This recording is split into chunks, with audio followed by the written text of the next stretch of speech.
Genesis is setting the stage on fire with its latest announcement, introducing Magma, the new performance sub-brand. Behold the GV60 Magma Concept, unveiled at the 2024 New York Auto Show. And let me tell you, it's more than just a hot ride, it's a statement. Now, if this orange beauty seems familiar, that's because Genesis teased us with a similar shade last year. But now, they're taking it up a notch with the Magma lineup.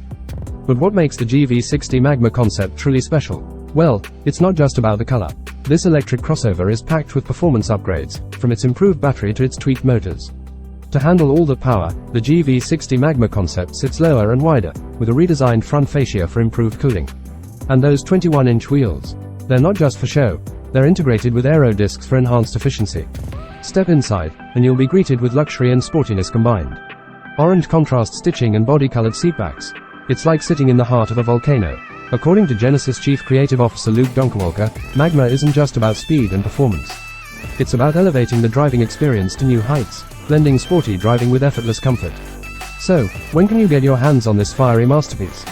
Well, Genesis promises it's coming very soon. But for now, feast your eyes on the GV60 Magma Concept, along with other stunning models, at the 2024 New York Auto Show.